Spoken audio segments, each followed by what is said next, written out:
도널드 트럼프 대통령이 중국을 제외한 모든 국가들의 상호 관세 부과를 90일간 유예한다고 발표했습니다. 중국에 대한 관세는 125%로 더 올려 중국 고립 작전으로 해석되고 있으며 상호 관세 90일간 유예에 따라 뉴욕 증시는 7 내지 10% 이상 급반등했습니다. 한면태 기자가 보도합니다. 도널드 트럼프 대통령이 전격 입장을 후퇴해 중국을 제외한 모든 국가들에 대한 상호관세 부과를 90일간 유예했습니다. 백악관에서 스캇 베센트 재무장관은 트럼프 대통령이 거의 모든 국가들에 대한 상호관세 부과를 90일간 일시 중지하는 대신에 보편관세 10%만 물리고 보복관세를 강행한 중국에 대해서는 125%로 올린다고 발표했습니다. We're going to go down to a 10% baseline tariff for them, and China will be raised to 125 due to their insistence on escalation. 베센트 재무장관은 우리는 상호관세를 발표하며 협상을 시작할 것이니 보복관세를 발표하지 말라고 이야기했고 75개국이 미국과의 협상에 나섰는데 이들에게는 상호관세를 90일간 유예하고 보편관세 10%만 부과키로 한 것이라고 설명했습니다. 베센트 재무장관은 그러나 중국은 미국의 상호관세에 보복관세를 부과하고 나섰기 때문에 이번 유예에는 포함시키지 않는 것은 물론 중국 수입품에 대한 관세율을 104%에서 125%로 더 올린다고 지적했습니다. 이에 따라 한국 25%, 일본 24% 등 각국별 상호관세 부과는 90일 동안 연기되고 10%의 보편관세만 물게 됐습니다. 트럼프 대통령은 하루 전날에도 상호관세 90일간 유예를 부인했으나 전격 후퇴가 아닌 미리 생각한 전략에 따른 것으로 스캇 베센트 재무장관과 캐롤라인 레비트 백악관 대변인은 주장했습니다. 전략이든지 전격 후퇴이든지 트럼프 대통령의 상호관세 90일 유예 결정은 뉴욕 증시를 급반등시키고 있습니다. 뉴욕 증시에서 다우존스는 7%, S&P 500 지수는 8%, 나스닥은 10% 이상 급반등했습니다. 이로 미루어 트럼프 대통령은 자신의 관세에 맞보복 관세로 맞서는 중국과는 정면 충돌하며 왕따시키는 전략을 펴고 있는 것으로 해석됩니다. 이와는 달리 트럼프 행정부는 한국과 일본 등 우방국들과는 우선 협상에 나서면서 관세뿐만 아니라 투자와 방위비 분담금까지 모든 것을 테이블 위에 올려놓고 패키지 협상에 착수하고 있습니다. 트럼프 대통령은 한덕수 대통령 권한대행과의 첫 전화통화에서 방위비 분담금을 언급했으며 스캇 베센트 재무장관은 알래스카 에너지 개발 사업에 대한 한국의 투자를 기대했습니다. 트럼프 대통령은 이를 원스톱 쇼핑이라고 말해 한국과 일본의 투자 계획을 살펴보고 상호 관세를 낮추거나 상호 관세 카드를 활용해 방위비 분담금을 인상하려 시도할 것으로 시사하고 있습니다. WKTV 뉴스 한면택입니다. 미국의 관세 폭탄과 이에 따른 반미 정서로 미국 방문객이 올해 10% 이상 급감할 것이란 예측이 나오고 있습니다. 특히 트럼프 행정부 출범 직전인 지난해 12월에는 10% 늘어날 것으로 기대했다가 지금은 10% 감소로 반전된 것으로 나타났습니다. 미국을 찾는 해외 여행객들이 급감하고 있어 미국의 관련 업계에 비상이 걸리고 있습니다. 트럼프 관세 폭탄 등으로 인한 반감, 반미 정서가 높아지면서 해외에서 미국을 향한 발걸음이 크게 줄어들고 있다는 겁니다. 연방정부기관인 국립여행관광국의 통계에 따르면 해외에서 온 미국 방문객들이 3월에 전년보다 11.6% 급감한 것으로 나타났습니다. 1월부터 3월까지 1분기 석 달 동안의 미국 방문객들은 710만 명으로 전년도 1분기보다 3.3% 줄었습니다. 가장 많이 미국을 방문하는 캐나다와 멕시코인들의 발길이 눈에 띄게 줄어들고 있습니다. 캐나다와 멕시코의 육로를 통한 미국 방문객은 접경 지역의 분위기가 싸늘해진 것으로 미 언론들은 보도하고 있습니다. 항공편으로 미국을 방문한 멕시코인들은 3월에 23% 급감한 것으로 나타났습니다. 옥스퍼드 경제학은 올해 미국 방문객들의 예상치를 급증해서 급감으로 수정하고 있습니다. 옥스퍼드 경제학의 관광경제학 보고서는 트럼프 행정부 출범 직전인 지난해 12월 2025년 한 해 해외의 미국 방문객들이 9% 증가해 최상의 한 해가 될 것으로 내다봤습니다. 그러나 올 1월부터 3월 현재 미국 방문객들이 전년보다 9.4% 급감한 것으로 옥스포드 경제학은 수정 전망했습니다. 10% 급증 기대에서 10% 급감으로 반전된 것이어서 실제로는 20% 이상 급감을 체감할 것이란 해석도 나오고 있습니다. 도널드 트럼프 대통령이 취임한 후에 관세 폭탄 등의 여파로 미국 보이콧 움직임이 확산되고 있다는 보도들이 나오고 있습니다. 미국 보이콧은 미국 상품을 사지 않는 불매 운동이 주를 이루고 있으나 미국을 아예 찾지 않는 관광 보이콧도 벌어지고 있는 것으로 풀이되고 있습니다. 전 세계에서 미국은 방문객 숫자로는 3위이지만 가장 많이 돈을 쓰는 곳으로 나타났습니다. 미국은 한 해에 6,648만 명이 방문해 숫자로는 3위인데 1인당 여러 곳을 방문하며 4,000달러를 써서 한 해에 모두 1,759억 달러를 벌어 1위를 차지했습니다. 가장 많은 방문객들을 기록한 국가는 프랑스로 번 돈은 686억 달러로 3위에 그쳤습니다. 2위는 스페인으로 한 해 8,517만 명으로 920억 달러의 수입을 올린 것으로 집계됐습니다. 미국 방문객들이 급감하면 여행업계뿐만 아니라 여객기와 렌터카, 호텔과 식당 등 관련 업종이 모두 타격을 입게 되고 일자리도 줄어들 것이란 우려가 나오고 있습니다. 이달 초 트럼프 대통령이 무역 교역국들의 상호 관세를 발표하자 아마존이 중국을 비롯한 일부 아시아 국가들에서 제조된 제품들에 대한 주문을 대량 취소한 것으로 보도됐습니다. 이는 관세 인상으로 인한 비용 증가를 최소화하려는 것으로 보입니다. 홍의진 기자가 보도합니다. 트럼프 대통령이 보복 관세 조치를 연이어 단행하는 가운데 아마존이 중국을 비롯한 아시아 지역에서 생산된 제품에 대한 대규모 주문을 취소했다고 블룸버그 통신은 전했습니다. 전 세계 주요 교역국을 상대로 상호 관세 부과 방침을 공식화한 직후 이뤄진 것으로 관련 업계는 이에 따른 글로벌 공급망 변화 가능성에 주목하고 있습니다. 10년 넘게 아마존에 중국산 해변용 의자를 납품해온 한 업체의 관계자는 이런 일방적인 주문 취소는 처음이라고 블룸버그와의 인터뷰에서 말했습니다. 이어 공장 대금을 직접 부담해야 하는 상황에 놓였다고 토로했습니다. 아마존 협력업체 담당 컨설턴트는 자신이 자문하고 있는 여러 업체들이 별다른 사전 안내 없이 중국 및 아시아산 제품에 대한 주문을 취소당했다고 말했습니다. 아마존이 모든 결정권을 갖고 있으며 업체들은 수익성을 낮춰 해외 시장에 재판매하거나 대체 유통 채널을 찾아야 하는 상황이라고 말했습니다. 아마존이 수입 물량을 줄이기로 한 배경에는 관세로 인한 비용 증가를 최소화하려는 목적으로 보입니다. 아마존은 전체 판매 상품의 약 40%를 직접 구매해 운영하고 있는데 해외에서 제품을 도매로 확보한 뒤 미국 내 물류센터로 운송하는 구조를 가지고 있습니다. 이런 방식은 관세가 인상될 경우 아마존이 직접 비용을 부담하게 됩니다. 이번 주문 취소와 관련해 일각에서는 아마존이 공급업체의 관세 부담을 일부 전가하려는 조치일 수도 있다는 목소리도 나오고 있습니다. 아마존은 이번 주문 취소와 관세 정책 간의 관련성에 대한 직접적인 언급은 피했으며 내부 문건에는 구매 오류로 일부 주문을 취소한다는 내용만 담겨 있었습니다. 아마존은 지난 2월에 낸 연례보고서에서 국제무역 분쟁을 위험 요소로 꼽은 바 있습니다. 아마존의 주문 취소 조치는 관세로 인한 주문 갈등이 글로벌 공급망에 미치는 영향을 보여주는 사례로 주목받고 있습니다. 특히 주요 온라인 플랫폼이 관세 부담을 우회하거나 줄이기 위해 적극적인 수입 조정에 나서면서 중소제조업체 및 납품업체들은 예기치 못한 경영 부담에 직면하고 있습니다. 아마존은 현재 관세 정책과 주문 취소 간의 직접적인 연관성에 대해서는 공식적인 입장을 밝히지 않고 있습니다. 정부의 향후 통상 정책과 글로벌 유통기업들의 대응에 따라 이 같은 공급망 변화는 더욱 확산될 가능성도 제기되고 있습니다. WKTV 뉴스 홍의진입니다. 미 전역 1,300여 곳의 도시들에서 반트럼프 시위가 펼쳐졌으나 트럼프 대통령은 강력히 버텨야 하며 쉽지 않겠지만 결과는 역사적일 것이라며 물러서지 않겠다는 뜻을 분명히 했습니다. 트럼프 대통령은 관세 부과와 연방정부 감축, 이민 정책 등에 대해 강력 항의하는 시위 파고에 부딪히고 있어 코스를 고수할지 아니면 변경할지가 주목되고 있습니다. 한면태 기자의 보도입니다. 트럼프 행정부가 출범 70일 만에 거대한 반트럼프 항의 시위 파고에 부딪히고 있습니다. 미 전역 1,300여 곳의 거의 모든 도시들에서 핸즈업, 손떼라고 외치는 반트럼프 시위대의 분노가 동시다발로 분출한 겁니다.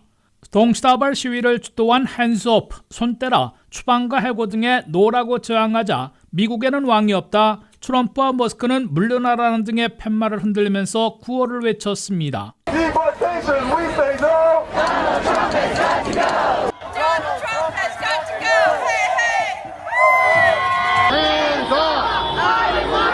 I I think America is in terrible distress. We're showing the current administration that we are not happy.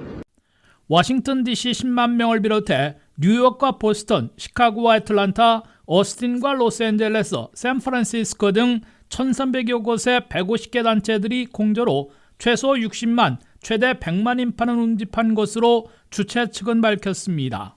손때라 집회와 시위 참석자들은 억만장자 그룹들인 트럼프와 머스크 정책으로 주가 폭락 때문에 은퇴저축, 교육저축 등이 날아가고 있을 뿐만 아니라 곧 가격 상승으로 고물가와 불경기 고통에 몰아넣을 것이라고 비난했습니다. 연방 공무원들을 무자비하게 자르고 있어 미국민 서비스도 악화시키고 있고 의료복지 예산을 삭감하고 있으며 미국에 기여해온 이민자들을 무차별적으로 추방하는 것도 잘못이라고 성토했습니다. 수많은 반트럼프 시위대들은 트럼프는 정말 통제불능이다, 나라가 무너지고 있다며 불안과 공포를 표시했습니다. 대표적인 미국 내 보스파 싱크탱크인 AEI, 미국 기업연구소나 보수 언론인 월스트리트저널마저 트럼프 관세는 근거 없이 산정해 부과하고 있어 실패할 것이며 미국민들에게는 세금만 인상하는 결과가 되고 불경기에 빠뜨릴 것이라고 비난하고 있습니다. 하지만 도널드 트럼프 대통령은 아직 요지부동입니다. 트럼프 대통령은 주말에 골프를 즐기면서 SNS에 이것은 경제혁명이고 우리가 이길 것이다, 강하게 버텨야 하고 쉽지 않겠지만 결과는 역사적일 것이라며 물러서지 않겠다는 뜻을 분명히 했습니다. 그러나 트럼프 대통령은 안에서는 충성파 이너서클을 제외하고는 모두를 적으로 돌린 탓에 반트럼프, 반머스크 시위대의 분노가 분출하기 시작한 데다가 밖으로는 왕따 당할 조짐을 보이고 있습니다. 중국이 10일부터 미국과 같은 34%의 보복 관세를 부과하고 유럽연합도 20% 상호 관세에 대한 맞대응 관세를 승인키로 했습니다. 이런 가운데 트럼프 대통령과 함께 원성을 싸고 있는 일론 머스크는 트럼프 관세 정책의 반대 입장을 표시한 데 이어 미국과 유럽연합이 무관세로 이동하기를 희망한다고 말해 트럼프 대통령과는 늦어도 특별공무원 임기 130일이 끝나는 5월 말에는 헤어질 조짐을 보여주고 있습니다. WKTV 뉴스 한면택입니다. 트럼프 대통령의 3대 핵심 정책들이 장기적인 이익을 얻기도 전에 단기적 파산으로 불경기에 빠질지 모른다는 경고가 나오면서 코스를 변경하거나 속도를 조절하라는 압박을 받고 있습니다. 중국과 유럽연합 등이 맞보복에 나서고 있고 주가 폭락과 대규모 항의 시위, 그리고 제롬 파월 연준 의장과 JP모건 체이스 등이 올해 불경기 추락을 경고하고 나섰습니다. 한면택 기자의 보도입니다. 도널드 트럼프 대통령의 관세와 연방 감축, 이민 등 핵심 정책이 장기적인 이익을 얻기도 전에 단기적인 파산으로 미국 경제는 물론 지구촌 경제를 불경기 파탄에 빠뜨릴지 모른다는 공포가 갈수록 짙어지고 있습니다. 첫째, 미국이 올해 불경기에 빠질 것이라는 강한 적색 경고가 잇따르고 있습니다.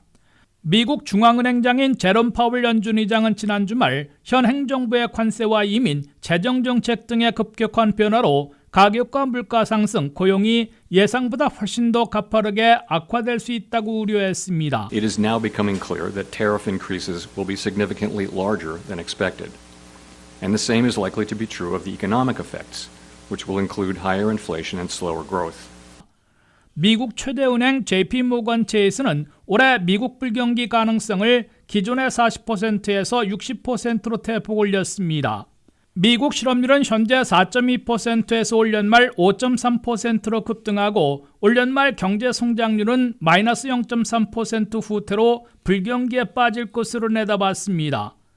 둘째, 가장 민감한 뉴욕 증시에서 지난 주말 단 이틀 만에 주가 폭락으로 6조 6천억 달러나 날아간 것을 비롯해 트럼프 취임 이래 70일 만에 무려 11조 달러나 증발했습니다. 투자자들만 돈을 잃은 게 아니라 401k나 IRA와 같은 은퇴저축, 교육이나 헬스케어 저축을 주식에 투자해온 서민들은 은퇴하고 싶어도 평생을 모은 돈을 다 날릴 수도 있기 때문에 은퇴하지 못하는 상황을 겪고 있습니다. 셋째, 상대국들이 잇따라 보복 조치로 맞불을 놓기 시작해 트럼프 관세 압박이 미국의 왕따만 초래할 수 있다는 경고를 받고 있습니다. 중국은 10일부터 미국의 상호 관세와 같은 34%의 보복 관세를 미국산에 부과한다고 발표했습니다. 중국은 특히 휴대폰과 전기차 배터리 등의 필수 광물인 히토류의 수출을 90%나 차지하고 있는데 수출 통제에 나서고 있습니다. 독일 등 유럽연합 회원국들은 자동차 25%의 관세에 맞춰 미국 수출 공급을 중단하기로 했습니다. 심지어 미국의 스텔란티스 자동차마저 캐나다와 멕시코 생산 공장의 가동을 2주와 한 달간 중단시키기로 결정해 미국으로 제조업 공장을 다시 끌어오겠다는 트럼프 목표에 찬물을 끼얹고 있습니다. 도널드 트럼프 대통령은 중국 등 각국과의 상호관세 협상을 통해 속도를 조절할 가능성을 시사하고 있으나 충성파 측근들을 내치지 않는 한 그의 무리수로 미국과 지구촌 불경기, 미국의 쇠퇴를 피할 수 없을 것이라는 적색 경고장을 받아들고 있습니다. WKTV 뉴스 한면택입니다. 공화당이 예산 결의안을 상하원에서 잇따라 통과시키고 트럼프 감세 조치의 연장과 정부 예산 삭감을 하나의 예산 조정 법안에 담아 독자 가결하는 절차에 본격 돌입하고 있습니다. 공화당이 상원에 이어 하원에서 예산 결의안을 통과시켜 단합된 모습을 보이며 5조 달러 안팎의 트럼프 감세 조치의 연장과 메디케이드를 중심으로 1조 5천억 달러의 정부 예산을 삭감하려는 예산 조정 법안 마련에 착수하고 있습니다. 백악관과 상하원을 동시 장악하고 있는 트럼프 공화당이 독자적으로 통과시킬 수 있는 머메드 예산 조정 법안을 마련하기 위한 예비 절차를 마쳤습니다. 공화당은 10일 하원에서 찬성 216, 반대 213으로 예산 결의안을 통과시켰습니다. 이에 앞서 상원에서는 지난 토요일 새벽 51대 48로 가결한 바 있습니다. 예산 결의안 통과는 공화당이 독자적으로 승인할 수 있는 예산 조정 법안을 마련하기 위해 반드시 먼저 달성해야 하는 첫 절차입니다. 이로써 트럼프 대통령은 민주당 도움 없이 독자적인 과반 지지로 최종 승인할 수 있는 첫 번째 예산 조정안 마련 작업에 착수했습니다. 공화당 상원안에 정부 예산 삭감 규모 등 다른 점이 많이 있으나 공화당의 두 의회 지도자들인 마이크 존슨 하원 의장과 존슨 상원 대표가 이날 이례적으로 합동 기자회견을 열어 상하원 간 이견을 충분히 좁혀 트럼프 정책을 뒷받침할 수 있다는 입장을 밝혔습니다. 2017년에 트럼프 감세 조치가 올 연말 만료되는데 이를 항구적으로 연장하고 일부 트럼프 노텍스 공약을 새로 포함시킬지를 놓고 감세 규모에서 공화당 상원안에선 6조 5천억 달러인 반면 공화당 하원안에선 4조 5천억 달러로 큰 차이를 보이고 있습니다. 특히 공화당 상원안은 감세는 추가 예산이 더 드는 게 아니기 때문에 정부 지출을 40억 달러만 삭감하면 된다는 입장인 반면 공화당 하원안은 메디케이드 8,800억 달러 등 1조 5천억 달러나 삭감하려 하고 있습니다. 이에 대해 존슨 공화당 상원 대표는 정부 예산 삭감을 선호하는 상원 의원들이 많다며 최종 법안에서는 하원안대로 1조 5천억 달러 정부 예산 삭감을 포함시킬 것임을 시사했습니다. 트럼프 행정부의 최우선 정책인 불법 입국자 체포 추방 작전을 지원하기 위한 예산으로 공화당 상원안은 1,750억 달러, 공화당 하원안은 1,100억 달러를 잡고 있으나 상원안 또는 중간선에서 조정될 것으로 예상되고 있습니다. 국방 예산도 1,500억 달러 증액하는 내용은 최종 법안에 포함될 것으로 보입니다. 다만 일부 현안을 놓고 공화당 상하원 의원들이 의견이 엇갈리고 있어 지도부가 어떻게 조정할지 주목을 받고 있습니다.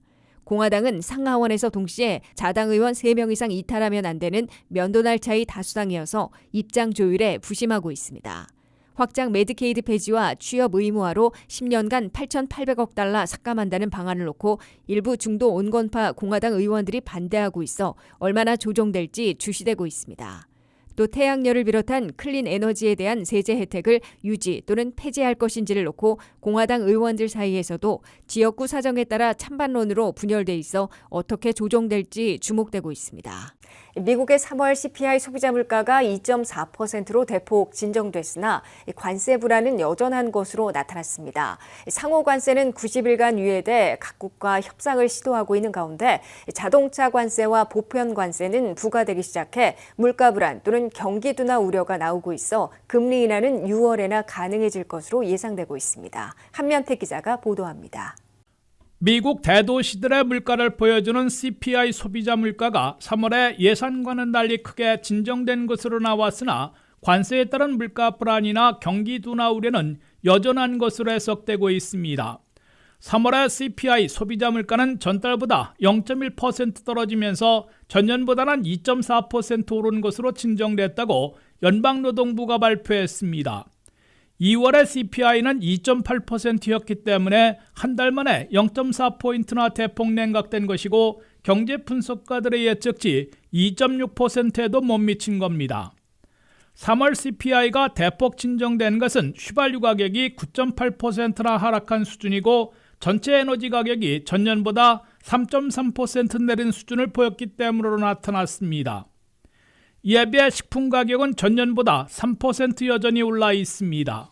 변동이 심한 식품과 에너지 가격을 제외한 코어 CPI, 즉 근원 소비자 물가는 3월에 2.8%로 나타났습니다. CPI의 3분의 1이나 차지하고 있는 주거비는 전년보다 4%나 오른 수준을 기록했는데 렌트비는 4%, 주택 소유자들의 비용은 4.4% 인상된 것으로 집계됐습니다. 전체 에너지 가격의 인하와는 달리 전기료는 2.8%, 천연가스는 9.4%나 올라 있습니다. 가장 많이 인상되온 자동차 보험료는 아직도 7.5%나 높은 수준이고 자동차 수리비도 4.8% 인상돼 있습니다. 새차 가격은 제자리한 반면에 중고차는 0.6% 올라 있습니다. 의료 서비스 비용도 전년보다 3% 비싸져 있습니다. 트럼프 대통령이 중국을 제외한 상호관세 부과를 90일간 유예에 한숨을 돌리고 있으나 미국 내에서 가장 많은 부분을 차지하는 중국 수입품에는 무려 125%의 관세를 물리고 자동차 25%, 보편관세 10% 등이 그대로 부과되고 있습니다. 이는 관세에 따른 가격 인상, 물가 불안 또는 경기 둔화 우려가 아직도 해소되지 않고 있음을 보여주고 있습니다. 이에 따라 미국 중앙은행 연방준비제도는 당분간 지켜보며 기다리는 신중한 접근을 유지하게 될 것으로 예상되고 있습니다. 그럴 경우 5월 7일 열리는 회의에서는 기준금리를 현재의 4.25 내지 4.50%에서 동결하고 6월 18일 회의에서나 0.25포인트 기준금리를 내릴 가능성이 높아질 것으로 관측되고 있습니다. CM리그룹의 투자자들은 5월 7일 회의에서 금리 동결 가능성이 79%나 되고 6월 18일 회의에서는 금리 인하 가능성이 67%나 되는 것으로 내다보고 있습니다. WKTV 뉴스 한면택입니다. 첨단 보안 장치가 들어가는 리얼 아이디가 5월 7일부터 연방 차원에서 발효 시행됩니다. 이에 따라 국내선 항공기 탑승과 연방 건물 출입 등을 위해선 반드시 그 전에 각주 차량 운전국에서 리얼 아이디를 발급받아야 하는데요. 시행을 한 달 남겨두고 각주 DMV 차량 운전국에는 리얼 아이디를 신청하려는 사람들이 대거 몰리고 있어 예약과 신청을 서둘러야 할 것으로 보입니다. 개인 신분 정보가 들어가는 대신 위변조, 정보 유출을 극히 어렵게 만드는 리얼 아이디가 법 제정 후 20년 만에 마침내 5월 7일 발효 시행됩니다. 리얼 아이디 법은 9.11 테러 사태에 대한 대응으로 2005년에 개정돼 2008년부터 시행하려다가 준비 부족을 이유로 수차례 연기돼 왔으나 20년 만인 이번 5월 7일에는 마지막으로 더 이상 연기 없이 시행될 것으로 확실시되고 있습니다. 5월 7일부터 리얼 아이디가 없으면 국내선 여객기에 탑승하기 어려워지고 연방 건물에 출입도 할 수 없게 됩니다. 리얼 아이디가 없으면 국내선 여객기 탑승일지라도 국제선과 같이 여권을 제시해야 합니다.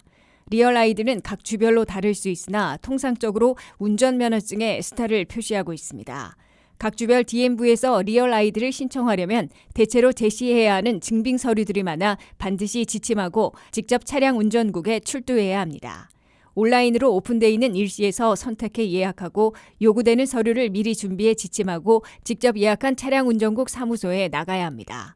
대부분 주정부의 차량 운전국에선 리얼 아이디를 신청하려면 이민자일 경우 영주권이나 미국 여권, 시민권 증서 등 이민 신분을 증명할 문서 한 가지를 원본으로 제시해야 합니다.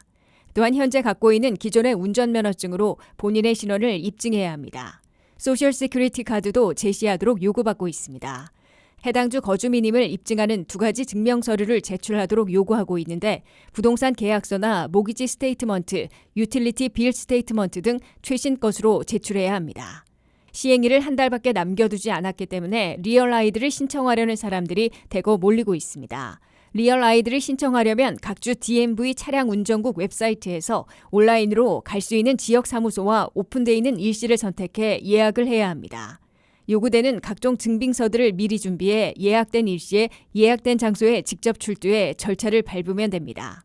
한꺼번에 몰려 5월 7일 이전에 리얼 아이디를 받지 못할 수도 있고 신청조차 못할 수도 있습니다.